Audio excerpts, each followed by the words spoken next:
8 fraksi yang ada di Dewan Perwakilan Rakyat Daerah Kabupaten Kampar sore tadi menyetujui untuk dilakukan pembahasan di tingkat Badan Anggaran terhadap rancangan peraturan daerah perubahan APBD Kabupaten Kampar tahun anggaran 2023. Persetujuan ini disampaikan pada rapat paripurna dengan agenda penyampaian pandangan umum fraksi-fraksi atas Ranperda APBD perubahan tahun 2023.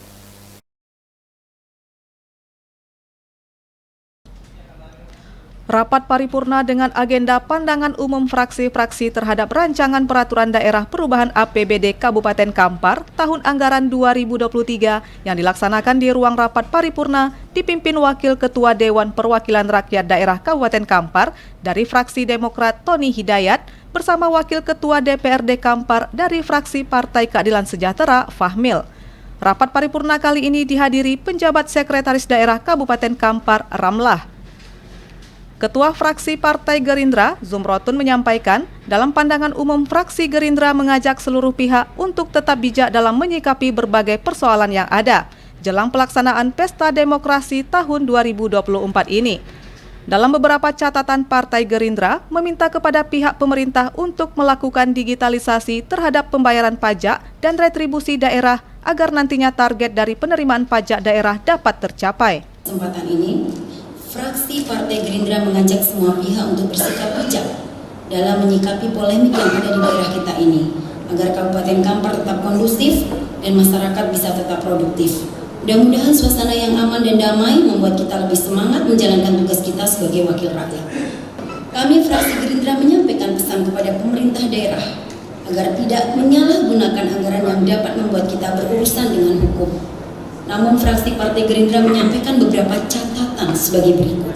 Yang pertama, peningkatan target penerimaan PAD perlu disikapi dengan peningkatan pelayanan pajak dan objek pajak harus dilakukan validasi.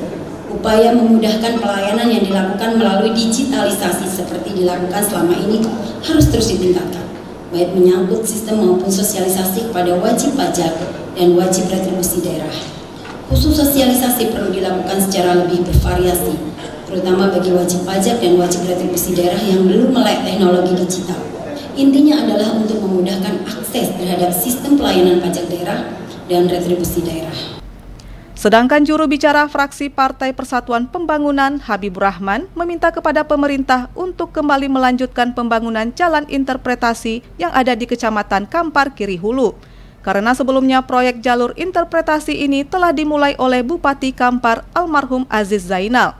Namun saat ini, proyek pembangunan jalur interpretasi tersebut tidak lagi dilaksanakan, padahal jalur tersebut dapat membuka keterisoliran belasan desa yang berada di wilayah tersebut.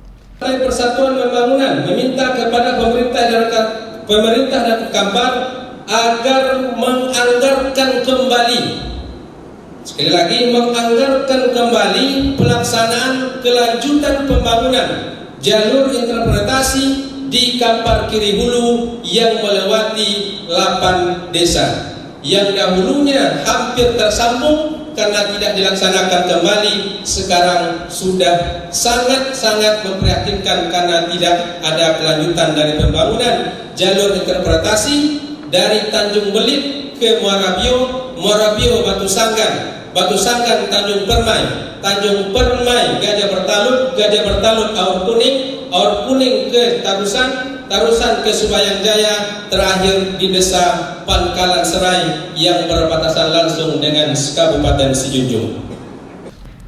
Wakil Ketua Dewan Perwakilan Rakyat Daerah dari fraksi Partai Demokrat, Tony Hidayat menyampaikan, 8 fraksi telah menyampaikan pandangan umumnya pada rapat paripurna ini.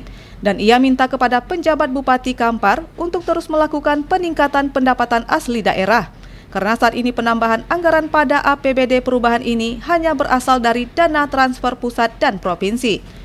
Selanjutnya, ia juga minta kepada pihak Badan Anggaran untuk melakukan pembahasan yang lebih mendetail dari setiap postur anggaran yang disampaikan ini.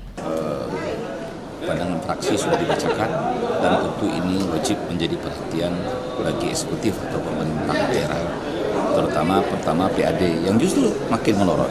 Ketergantungan kita kepada anggaran-anggaran transfer, jadi anggaran-anggaran yang boleh dikatakan datangnya itu bukan karena usaha kita. Datangnya itu pun sambil tidur pun dia datang, karena datang dari bagi hasil. Nah, ini juga harus kita genjot menjadi tantangan baru kepada PJ Bupati Kampar yang baru ini, kepada PJ Sekda yang baru ini juga meningkatkan pendapatan di daerah. Dan juga ada beberapa catatan, yaitu terkait dengan honor dari tenaga atau guru dari PDTA yang justru diturunkan luar biasa.